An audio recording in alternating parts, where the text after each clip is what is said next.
If you want to get a job in the fashion industry, you need to create a fantastic portfolio. But what is a portfolio exactly? Your portfolio is your story. It is telling people about who you are, who you want to be, and what you have done and experienced, and what you hope to do in the future. This story is one you will be writing your whole life, a never-ending journey celebrating your growth as a fashion designer.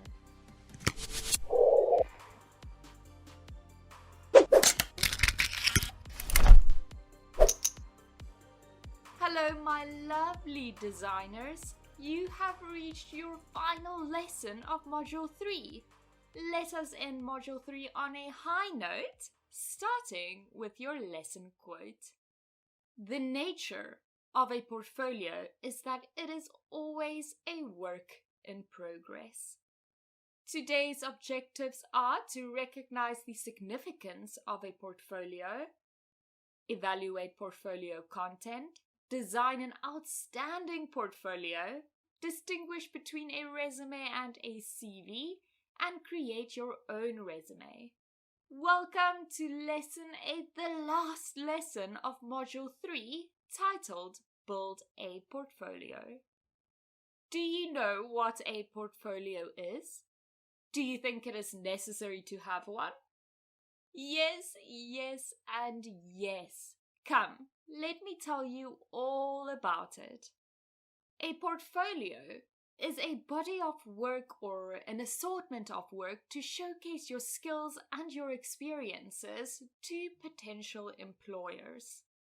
It really is a marketing tool for you to show potential employers your potential by highlighting your best work, your skills, and achievements. Unlike a resume that is a list of your skills, your portfolio is a way for you to visually showcase your skills and your work. There are many reasons why creating a portfolio is a great idea. First, while you are creating it, you are basically preparing for an interview. During this process, you will identify the skills you have gained, your strengths and weaknesses, and the various experiences that relate to the career you are interested in. By putting a portfolio together, you will also recognize your strengths and weaknesses, which gives you the opportunity to improve your skills. A well-thought-out portfolio will also show the potential employer your design, organizational, and communication skills. Evaluating your work is key in order to create a portfolio that highlights your skills and experiences in the industry.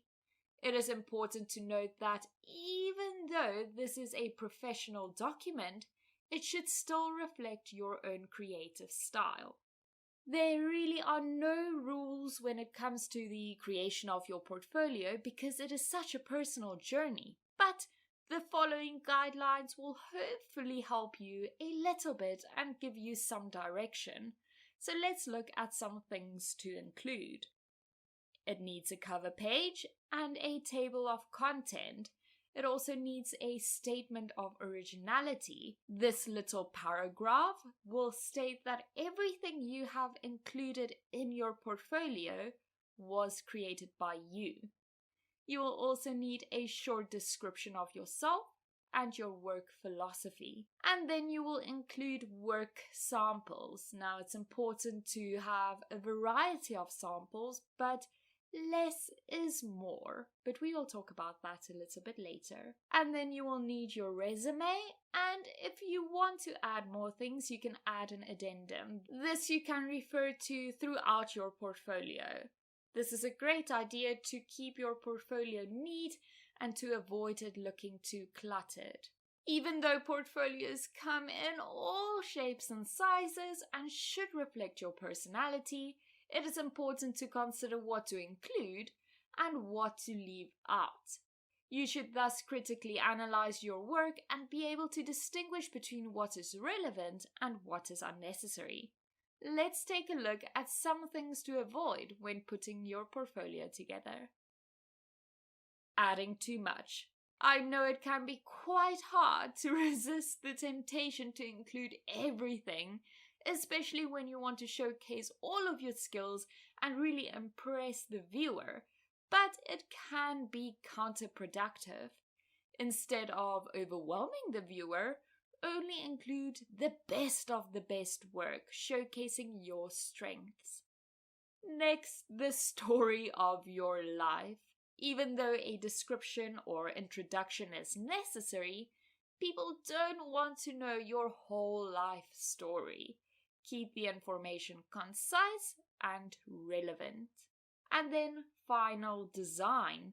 Even though your final presentation of your work will be the best, like for instance your final lineup or your technical sheets, it is important to also add process work so that the viewer gets an idea of how you work, your thought processes, and how you make decisions.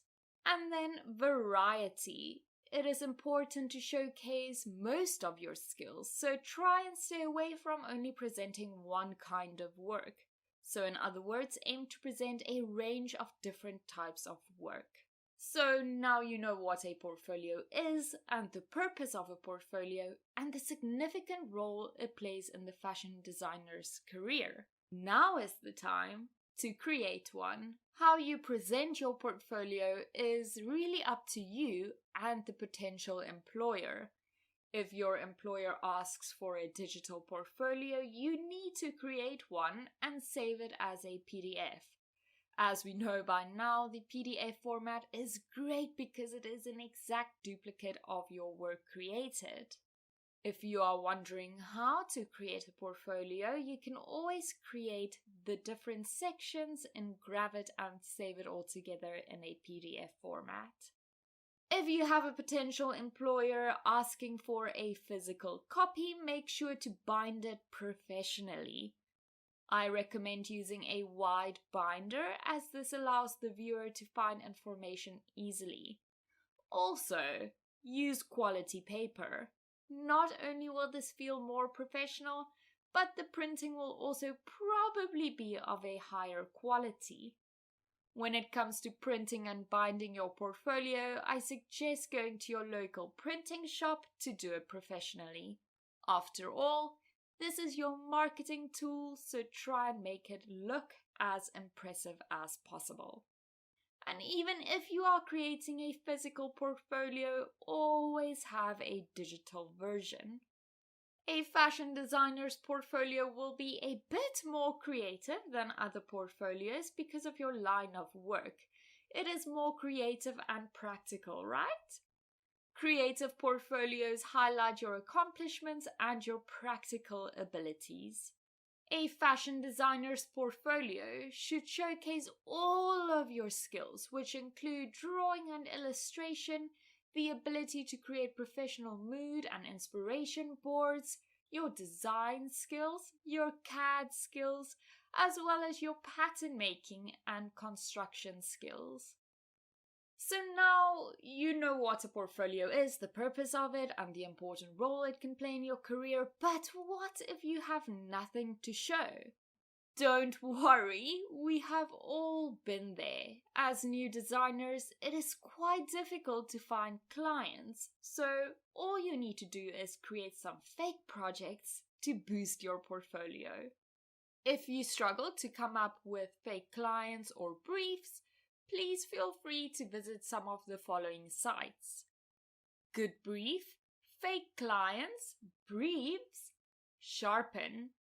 These are all great sites that allow you to generate briefs based on your industry, which is fashion of course, and your preferred design discipline. Let's take a look at some examples. First up is a company that sells plus-size children's clothing that convey a sense of nostalgia. The brief is to create a website using their brand color, which is yellow. Now, you are more than welcome to complete this brief like they've asked you to, but if it does not align with what you want to do, you can always use it as inspiration and create your own brief. For example, You can create or design a plus-size collection for children with a nostalgic theme using a yellow color palette. Let's take a look at another one. This company sells high-quality, trendy bridal wear for men. Their designs convey a sense of power while at the same time being gentle. The brief is to create luxurious packaging using the color yellow. Again, if you want to try something new and design packaging, go ahead. It will be great to see a variety of projects in your portfolio. But if you want to design something, you can use this as a good foundation. So you can change it to design a luxurious bridal collection for men. Your concept or theme can be soft and powerful, and your color palette yellow. I quite like going through these examples, so let's do one more. This brief is for a fashion company that sells trendy children's clothing, and they want to convey a sense of excitement while still being down to earth. Now, this brief asks you to create 2 illustrations that convey the company's values in a cartoonish style, using the brand color orange a lot. Again, you can complete the brief as is and show off your amazing illustration skills, or you can design a collection, or you can design a print for a fabric using a cartoon art style. These brief generators are really fun and can be quite inspiring. I would have never thought of designing a plus-size nostalgic children's collection or bridal wear for men, but now I feel quite creative and inspired. This is a good way to step out of your comfort zone and try something new. So, please, when you feel stuck and don't know what to add to your portfolio, go check out some of these brief generators sites, feel inspired and creative, and design. Let's look at some great tips that will help you create an outstanding and effective portfolio. Right, let's start with the first step, which is edit. Don't use your portfolio as an archive. Instead, focus on quality over quantity. Remember, less is more.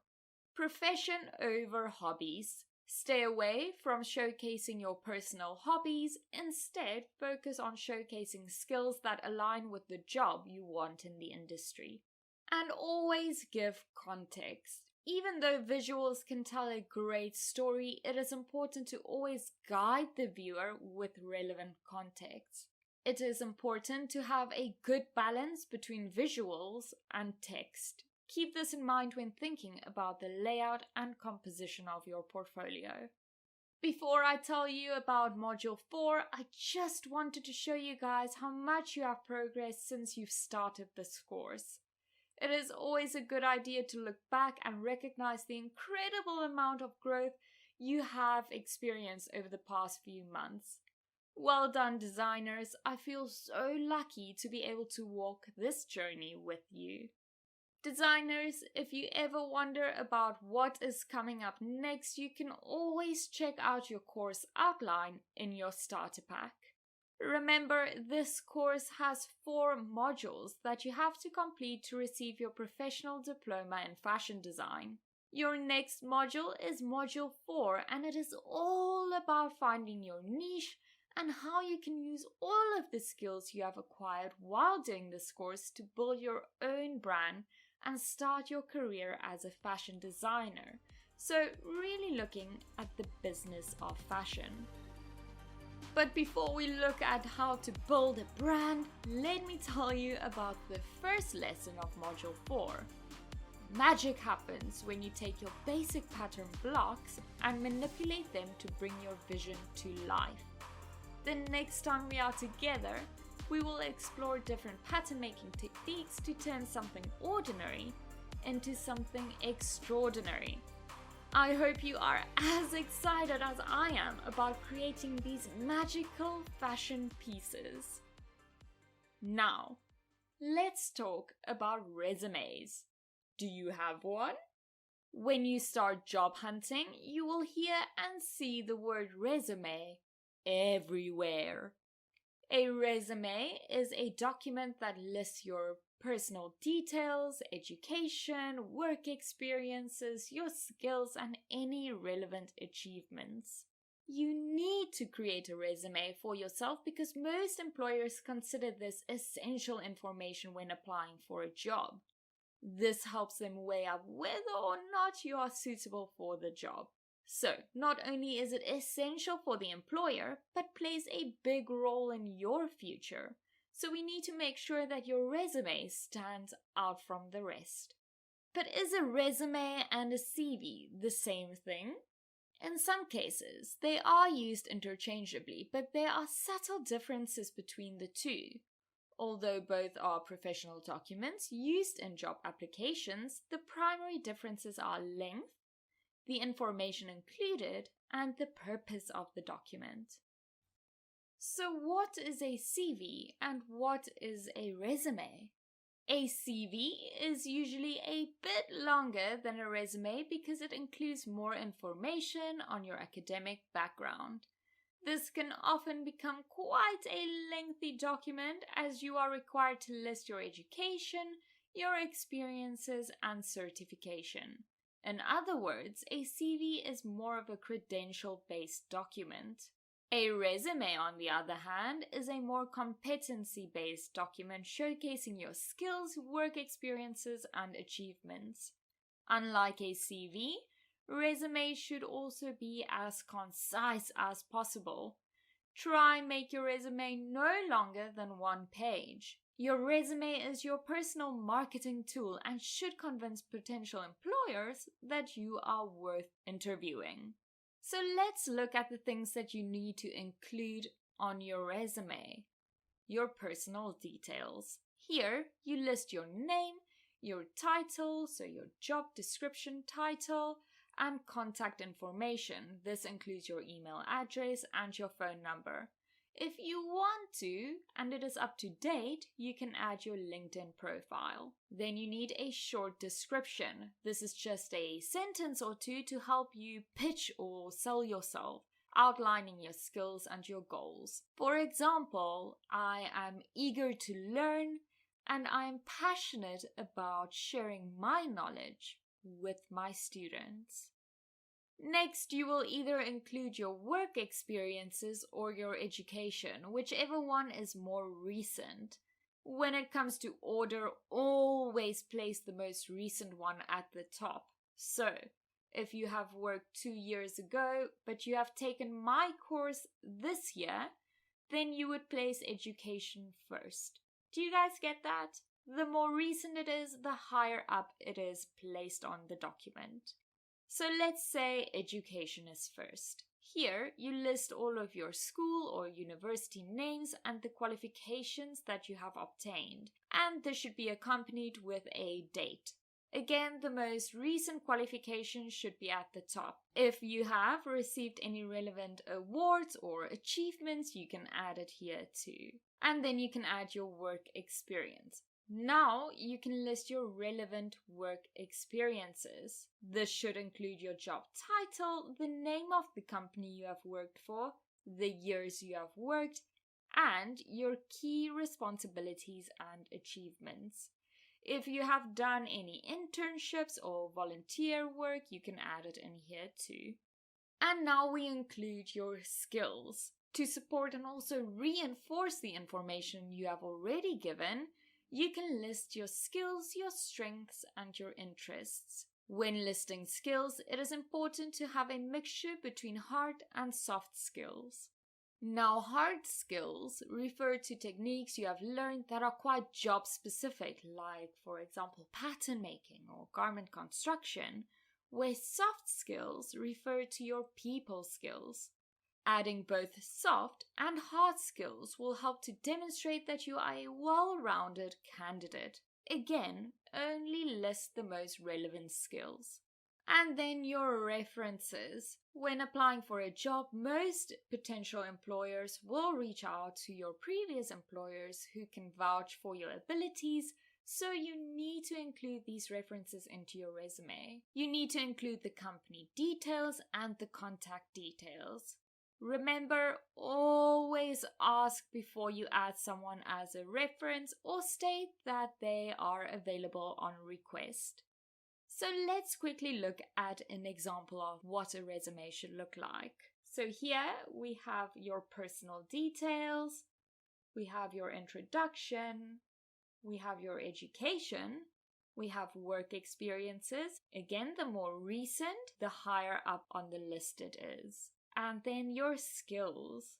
So we have our personal details, introduction, education, work experience, and skills. Am I missing something? What am I missing? If you know, pop the answer in the Morpheus chat box. I am missing my references. It is always a good idea to add references. Designers, sometimes we want to share too much, but remember, your resume is a short summary of your academic and professional career. Some things to leave out when creating your resume includes unnecessary personal details like your home address, your religion, and your relationship status. Let's be honest, these should not influence the employer anyway, so why put it on the resume? Also, never include your previous salaries or what you expect your next salary to be.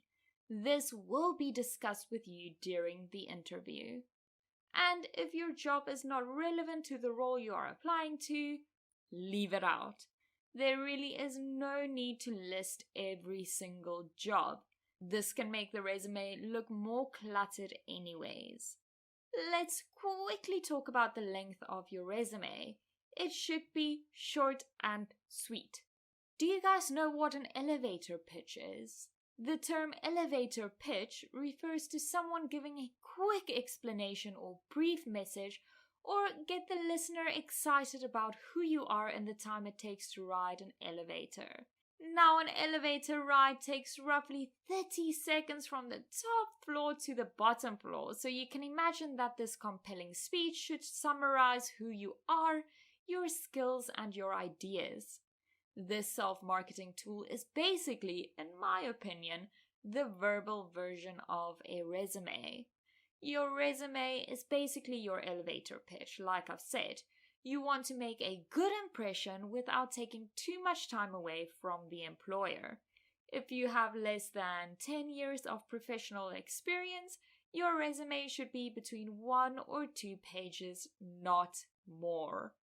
So what should a resume look like, you ask? The most important factor to keep in mind when creating your resume is to keep the layout neat so that it is easy to read. I recommend that you use 1 at the most 2 different fonts.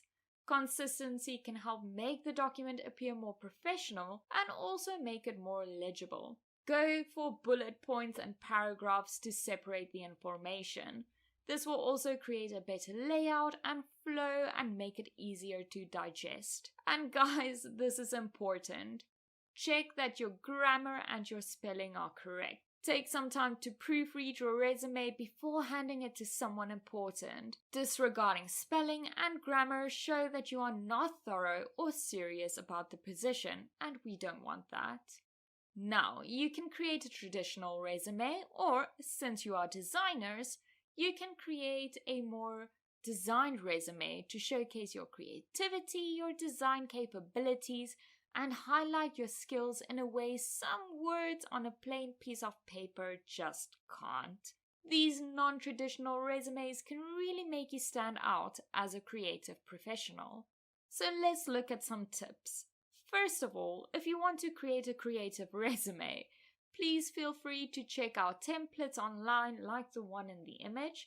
But if you want to design your layout, please consider the following. Color blocking.